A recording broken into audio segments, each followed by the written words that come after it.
Welcome. Today we're reading the chapter John Caldwell, London, of the novel The Return of Tarzan. Now sit tight and let's get into it. As Numa el Adrea launched himself with widespread paws and bared fangs, he looked to find this puny man as easy prey as the score who had gone down beneath him in the past. To him, man was a clumsy, slow-moving, defenseless creature. He had little respect for him, but this time he found that he was pitted against a creature as agile and as quick as himself. When his mighty frame struck the spot where the man had been, he was no longer there. The watching girl was transfixed by astonishment at the ease with which the crouching man eluded the great paws. And now, oh Allah! He had rushed in behind El Adrea's shoulder even before the beast could turn, and had grasped him by the mane. The lion reared upon his hind legs like a horse. Tarzan had known that he would do this, and he was ready. A giant arm encircled the black-maned throat, and once, twice, a dozen times, a sharp blade darted in and out of the bay-black side behind the left shoulder. Frantic were the leaps of Numa, awful his roars of rage and pain, but the giant upon his back could not be dislodged or brought within reach of fangs or talons in the brief interval of life that remained to the lord with the large head. His Kfax. He was quite dead when Tarzan of the Apes released his hold and arose. Then the daughter of the desert witnessed a thing that terrified her even more than had the presence of El Adrea. The man placed a foot upon the carcass of his kill, and, with his handsome face raised toward the full moon, gave voice to the most frightful cry that ever had smote upon her ears. With a little cry of fear, she shrank away from him. She thought that the fearful strain of the encounter had driven him mad, as the last note of that fiendish challenge died out in the diminishing echoes of the distance. The man dropped his eyes until they rested upon the girl. Instantly his face was lighted by the kindly smile that was ample assurance of his sanity, and the girl breathed freely once again, smiling in response. "What manner of man are you?" she asked. "The thing you have done is unheard of. Even now I cannot believe that it is possible for a lone man armed only with a knife to have fought hand to hand with El Adrea and conquered him, unscathed, to have conquered him at all. And that cry, it was not human. Why did you do that?" Tarzan flushed. "It is because I forget," he said, "sometimes, that I am a civilized man. When I kill, it must be that I am another creature." He did not try to explain further, for it always seemed to him that a woman must look with loathing upon one who was yet so nearly a beast. Together they continued their journey. The sun was an hour high when they came out into the desert again beyond the mountains. Beside a little rivulet they found the girls' horses grazing. They had come this far on their way home, and with the cause of their fear no longer present, had stopped to feed. With little trouble, Tarzan and the girl caught them, and, mounting, rode out into the desert toward the douar of Sheikh Kador ben Saden. No sign of pursuit developed, and they came in safety about 9 o'clock to their destination.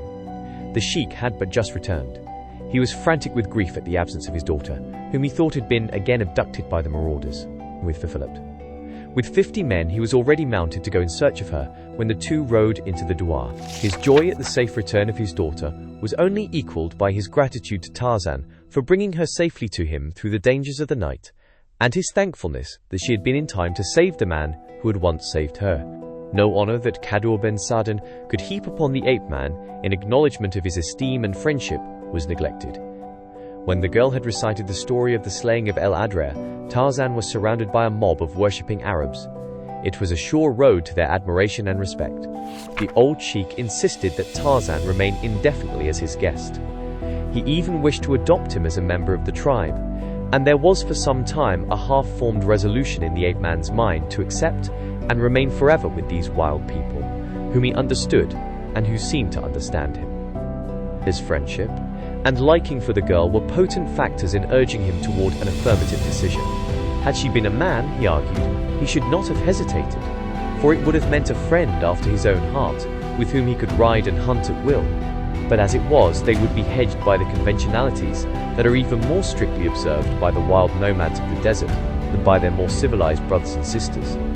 And in a little while she would be married to one of these swarthy warriors, and there would be an end to their friendship. So he decided against the sheik's proposal, though he remained a week as his guest. When he left, Kador ben Saden and 50 white-robed warriors rode with him to Bou Saada. While they were mounting in the douar of Kador ben Saden the morning of their departure, the girl came to bid farewell to Tarzan. "I have prayed that you would remain with us," she said simply, as he leaned from his saddle to clasp her hand in farewell. "And now I shall pray that you will return." There was an expression of wistfulness in her beautiful eyes, and a pathetic droop at the corners of her mouth. Tarzan was touched. "Who knows?" And then he turned and rode after the departing Arabs. Outside Bou Saada, he bade Kaddour Ben Saden and his men goodbye, for there were reasons which made him wish to make his entry into the town as secret as possible, and when he had explained them to the sheik, the latter concurred in his decision. Isman. The Arabs were to enter Bou Saada ahead of him, saying nothing as to his presence with them. Later Tarzan would come in alone, and go directly to an obscure native inn. Thus, making his entrance after dark, as he did, he was not seen by anyone who knew him, and reached the inn unobserved.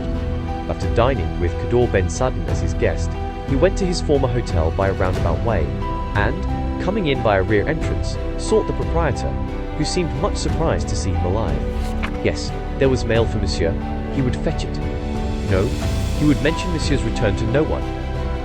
Presently he returned with a packet of letters.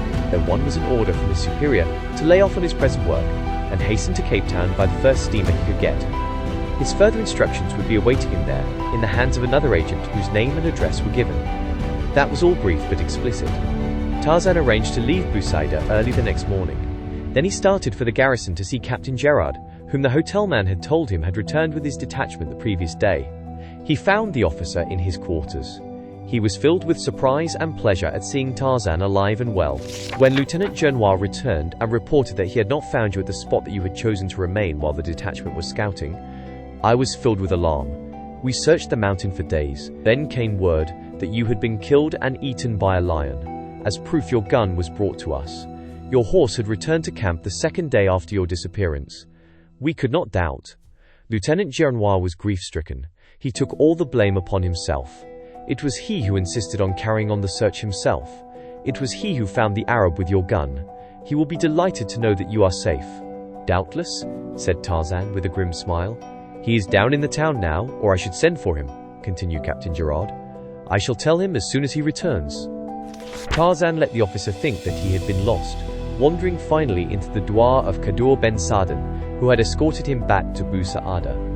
As soon as possible, he bade the good officer adieu and hastened back into the town. At the native inn, he had learned through Kaddour Ben Saden a piece of interesting information. It told of a black-bearded white man who went always disguised as an Arab. For a time, he had nursed a broken wrist. More recently, he had been away from Bou Saada, but now he was back, and Tarzan knew his place of concealment. It was for there he headed, through narrow, stinking alleys, black as Erebus, he groped, and then up a rickety stairway, at the end of which was a closed door and a tiny, unglazed window. The window was high under the low eaves of the mud building. Tarzan could just reach the sill. Away. He raised himself slowly, until his eyes topped it. The room within was lighted, and at a table sat Rokoff and Gernois. Gernois was speaking. Rokoff, you are a devil, he was saying. You have hounded me, until I have lost the last shred of my honor. You have driven me to murder, for the blood of that man Tarzan is on my hands. If it were not that that other devil's spawn, Polakovich, still knew my secret, I should kill you here tonight with my bare hands. Rokoff laughed. You would not do that, my dear lieutenant, he said. The moment I am reported dead by assassination, that dear Alexis will forward to the Minister of War full proof of the affair you so ardently long to conceal, and, further, will charge you with my murder. Come, be sensible. I am your best friend, Ping. Have I not protected your honor as though it were my own? Gernois sneered and spat out an oath. Just one more little payment, continued Rokoff, and the papers I wish, and you have my word of honor that I shall never ask another cent from you, or further information. And a good reason why, growled Gernois. What you ask will take my last cent and the only valuable military secret I hold. You ought to be paying me for the information, instead of taking both it and money too. I am paying you by keeping a still tongue in my head, retorted Rokoff. But let's have done. Will you, or will you not? I give you 3 minutes to decide, listen. If you are not agreeable, I shall send a note to your commandant tonight that will end in the degradation that Dreyfus suffered, the only difference being that he did not deserve it. For a moment Gernois sat with bowed head. At length he arose. He drew 2 pieces of paper from his blouse. Here, he said hopelessly. I had them ready, for I knew that there could be but one outcome. He held them toward the Russian. Rokoff's cruel face lighted in malignant gloating. He seized the bits of paper. "You have done well, Gernois," he said. "I shall not trouble you again, unless you happen to accumulate some more money or information." And he grinned. "You never shall again, you dog," hissed Gernois. "The next time I shall kill you. I came near doing it tonight. For an hour I sat with these 2 pieces of paper on my table before me ere I came here. Beside them lay my loaded revolver. I was trying which I should bring. Next time the choice shall be easier, for I already have decided. You had a close call tonight, Rokoff. Do not tempt fate a second time." Then Gernois rose to leave. Tarzan barely had time to drop to the landing and shrink back into the shadows on the far side of the door. Even then he scarcely hoped to elude detection. The landing was very small, and though he flattened himself against the wall at its far edge, he was scarcely more than a foot from the doorway. Almost immediately it opened, and Gernois stepped out. Rokoff was behind him. Neither spoke. As a life. Gernois had taken perhaps 3 steps down the stairway when he halted and half-turned, as though to retrace his steps. Tarzan knew that discovery would be inevitable. Rokoff still stood on the threshold a foot from him, but he was looking in the opposite direction, toward Gernois. Then the officer evidently reconsidered his decision and resumed his downward course. Tarzan could hear Rokoff's sigh of relief. A moment later the Russian went back into the room and closed the door. Tarzan waited until Gernois had had time to get well out of hearing. Then he pushed open the door and stepped into the room. He was on top of Rokoff before the man could rise from the chair where he sat scanning the paper Gernois had given him. Hearing. As his eyes turned and fell upon the ape-man's face, his own went livid. "You!" he gasped. "I!" replied Tarzan. "What do you want?" whispered Rokoff, for the look in the ape-man's eyes frightened him. "Have you come to kill me? You do not dare. They would guillotine you. You do not dare kill me." "I dare kill you, Rokoff," replied Tarzan, "for no one knows that you are here, or that I am here, and Paul Rovich would tell them that it was Gernois. I heard you tell Gernois so, but that would not influence me, Rokoff, will you? I would not care who knew that I had killed you. The pleasure of killing you would more than compensate for any punishment they might inflict upon me. You are the most despicable cur of a coward, Rokoff, I have ever heard of. You should be killed. I should love to kill you." And Tarzan approached closer to the man. Rokoff's nerves were keyed to the breaking point. With a shriek, he sprang toward an adjoining room, but the ape-man was upon his back while his leap was yet but half completed. Iron fingers sought his throat. The great coward squealed like a stuck pig until Tarzan had shut off his wind. Then the ape-man dragged him to his feet, still choking him. The Russian struggled futilely. He was like a babe in the mighty grasp of Tarzan of the Apes. Tarzan sat him in a chair, and long before there was danger of the man's dying, he released his hold upon his throat. When the Russian's coughing spell had abated, Tarzan spoke to him again. "I have given you a taste of the suffering of death," he said, "but I shall not kill this time. I am sparing you solely for the sake of a very good woman whose great misfortune it was to have been born of the same woman who gave birth to you. But I shall spare you only this once on her account. Should I ever learn that you have again annoyed her or her husband? Should you ever annoy me again? Should I hear that you have returned to France or to any French possession? I shall make it my sole business to hunt you down and complete the choking I commenced tonight." Then he turned to the table, on which the 2 pieces of paper still lay. As he picked them up, Rokoff gasped in horror. Tarzan examined both the check and the other. He was amazed at the information the latter contained.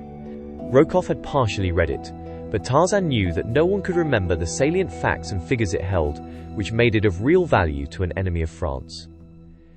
"These will interest the Chief of Staff," he said, as he slipped them into his pocket, wreaking himself. Rokoff groaned. He did not dare curse aloud.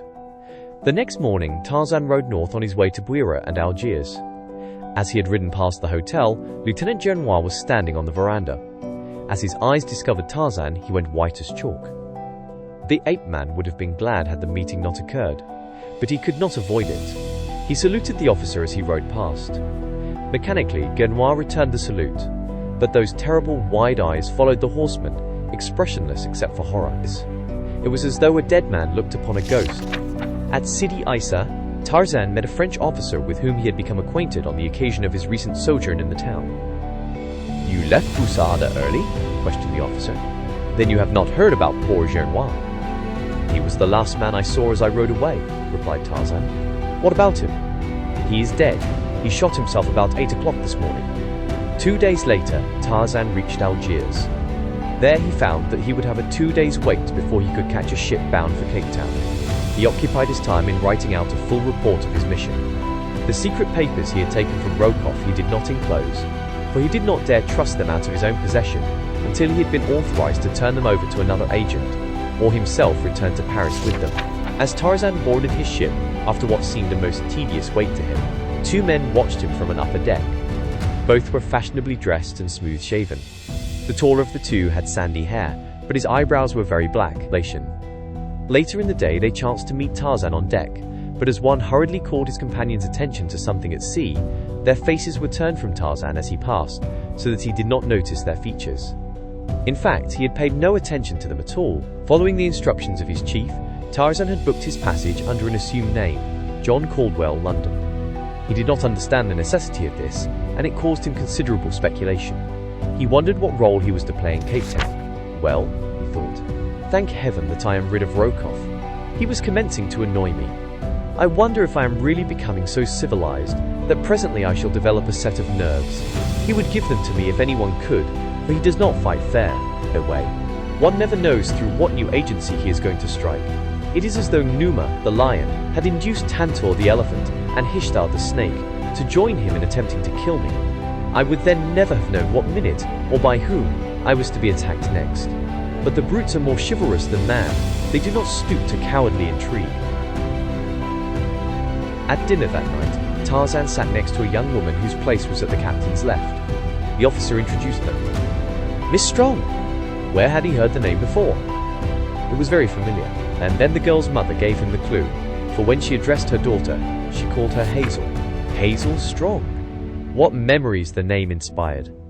It had been a letter to this girl, penned by the fair hand of Jane Porter, that had carried to him the first message from the woman he loved, Bashan. How vividly he recalled the night he had stolen it from the desk in the cabin of his long-dead father, where Jane Porter had sat, writing it late into the night, while he crouched in the darkness without. How terror-stricken she would have been that night, had she known that the wild jungle beast squatted outside her window, watching her every move. And this was Hazel Strong, Jane Porter's best friend. Did you enjoy today's chapter of The Return of Tarzan? Why not subscribe and ring the bell?